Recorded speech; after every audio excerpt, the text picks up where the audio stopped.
আমি বাসায় অনেকবার কান্না করছিলাম। সেই শহীদ আবু সাইদ যেভাবে বুক পেতে দিয়েছিল, শহীদ আবু সাইদ এবং শান্ত যারা প্রথম দিক দিয়ে আপনার শহীদ হয়েছিল, সেই বিষয়টা সত্যি আমাকে অনেক বেশি আবেগ আপ্লুত করেছে এবং আমি বাসায় অনেকবার কান্না করছিলাম। সেই শহীদ আবু সাইদ যেভাবে বুক পেতে দিয়েছিল, আমি আমার ফ্রেন্ডরা তারা পরিকল্পনা করি যে না, আমাদের আর বাসা বসে থাকার সময় নাই, আমাদেরকে এখন বের হতে হবে। তারা প্রথমে আমাকে ধরে আপনার পুলিশের সাথে হাত বাঁধেছে, ঊর্ধ্বতন কর্মকর্তারা তারাই আমাকে মারছিল। প্রথম বাড়িটা খাওয়ার পরই আমি অনেক বেশি সেন্সলেসের মতো অবস্থা হয়ে গেছিল। তো বাড়িগুলো দেওয়ার পরবর্তীতে আস্তে আস্তে তারা আমার যে পাকে আপনার উপর করে আমার পায়ের গোড়ালিতে আপনার বাড়ি দিছিল অনেকগুলা। তারা বারবার খালি ভিডিও অন করতেছিল আর আমাকে বলতেছিল যে বল তুই এটা করছিস। অনেক খারাপ লাগছিল সেদিন কোর্টে নেওয়ার পর, কিন্তু সেটা আমি মনোবল দিয়ে রাখছিলাম এবং বুঝতে পারছিলাম যে তারা আমাকে দিয়ে কোনো একটা কাজ করতে চাচ্ছে। তখন আমি এই দৃঢ়তাটা আমার মধ্যে রাখছি যে যত যাই হোক, এই যে দেশের জন্য যে কাজটা করতেছি, এই কাজটা কখনো বৃথা যেতে দিব না।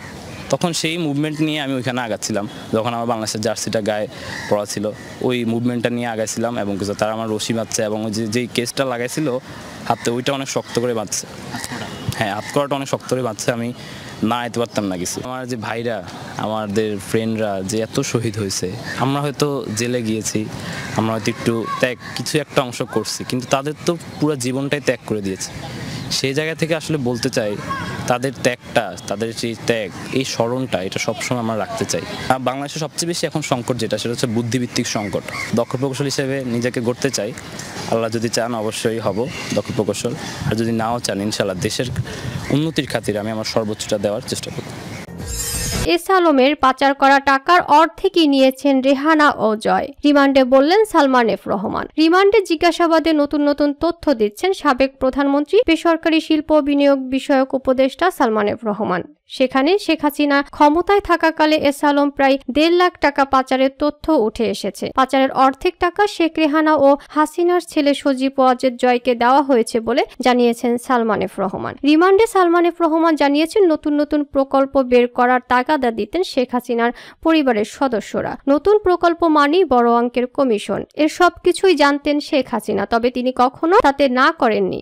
সালমান এফ রহমানের বরাত দিয়ে তদন্ত সংশ্লিষ্ট সূত্র জানায়, এস আলমের মাধ্যমে দেশ থেকে পাচার হওয়া 1.5 লাখ কোটি টাকার অর্ধেকই শেখ রেহানা এবং সজীব ওয়াজেদ জয়কে দেওয়া হয়েছে। বাংলাদেশ ব্যাংকের তৎকালীন গভর্নর আব্দুর রউফ তালুকদারের সরাসরি তত্ত্বাবধানে এসব অনিয়ম হয়। তবে এসব বিষয়ে কেউ কথা বলার সাহস পাননি। কেবল অর্থ পাচার নয়, দেশের ইস্টার্ন রিফাইনারি চিনিকল হাতিয়ে নিলেও এস আলমের বিষয়ে সবাই নীরব ছিলেন। গ্রেপ্তারের পর থেকে ঢাকা মহানগর গোয়েন্দা ডিবি পুলিশের হেফাজতে রয়েছেন সালমান এফ রহমান। তার দাবি, শেখ পরিবারের অতি লোভের কারণেই দেশের অর্থনৈতিক অবস্থা এতটা শোচনীয় হয়েছে। তাতে সব সময় সায় দিতেন সরকারের শীর্ষস্থানীয় কিছু ব্যক্তি। শেখ হাসিনাকে বোঝাতে গিয়ে অনেকে ছিটকে পড়েছেন, কারণ তিনি সব সময় তার নিজের সিদ্ধান্তে অটল থাকতেন। তদন্ত সূত্রে জানা যায়, রাষ্ট্রায়ত্ত জনতা ব্যাংকে লুটপাটের জন্য বেছে নিয়েছিলেন সালমান এফ রহমান।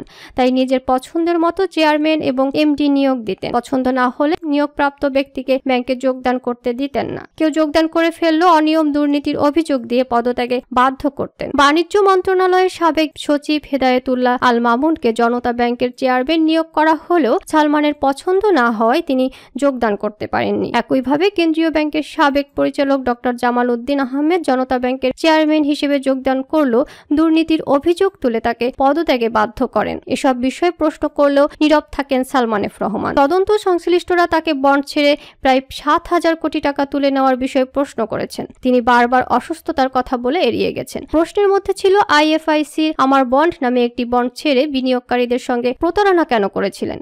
বন্ডটি আসলে বেক্সিমকো গ্রুপের আবাসন কোম্পানি শ্রীপুর টাউনশিপ লিমিটেডের ছিল কিনা? কারণ এই বন্ডের মাধ্যমে 1020 কোটি টাকা তুলে নেওয়া হয়েছে। তদন্ত সংশ্লিষ্টরা এ প্রতিবেদককে বলেছেন, তাদের কাছে তথ্য এসেছে সুকুক বন্ডের মাধ্যমে সালমান এফ রহমান তুলে নিয়েছিলেন 2250 কোটি টাকা। এই বন্ড কেনার জন্য ব্যাংকগুলোকে বাধ্য করেছিলেন তিনি। প্রথম দিকে ব্যাংকগুলোর বিনিয়োগে রাজি না হওয়ায় পরবর্তীতে বাংলাদেশ ব্যাংক থেকে সার্কুলার জারি করানো হয়, যাতে ব্যাংকগুলো বন্ডে বিনিয়োগে বাধ্য হয়। তবে বারবার নিজের অসুস্থতার দোহাই দিয়ে প্রশ্ন এড়িয়ে যাচ্ছেন সালমান। গত 13 আগস্ট রাজধানী ঢাকার সদরঘাট এলাকা থেকে সাবেক প্রধানমন্ত্রী শেখ হাসিনার বেসরকারি শিল্প ও বিনিয়োগ উপদেষ্টা সালমান এফ রহমান ও সাবেক আইনমন্ত্রী আনিসুল হককে গ্রেফতার করা হয়। মধ্যরাতে প্রধান উপদেষ্টার দৃষ্টি আকর্ষণ করে সোহেল তাজের পোস্ট। অন্তর্বর্তীকালীন সরকারের প্রধান উপদেষ্টা, স্বরাষ্ট্র উপদেষ্টা এবং সেনাপ্রধানের দৃষ্টি আকর্ষণ করে ফেসবুকে একটি পোস্ট দিয়েছেন সাবেক স্বরাষ্ট্র প্রতিমন্ত্রী তানজিম আহমেদ সোহেল তাজ। পোস্টে তাকে রহস্যময় ব্যক্তিরা গোপনে নজরদারিতে রেখেছেন বলে অভিযোগ করেছেন তিনি। সেই সঙ্গে সন্দেহভাজন ব্যক্তির ছবিও প্রকাশ করেছেন সোহেল তাজ। বুধবার 28 আগস্ট মধ্যরাতে নিজের ভেরিফাইড অ্যাকাউন্টে দেওয়া পোস্টে সোহেল তাজ লিখেছেন, দৃষ্টি আকর্ষণ প্রধান উপদেষ্টা, স্বরাষ্ট্র উপদেষ্টা ও সেনাবাহিনীর প্রধান।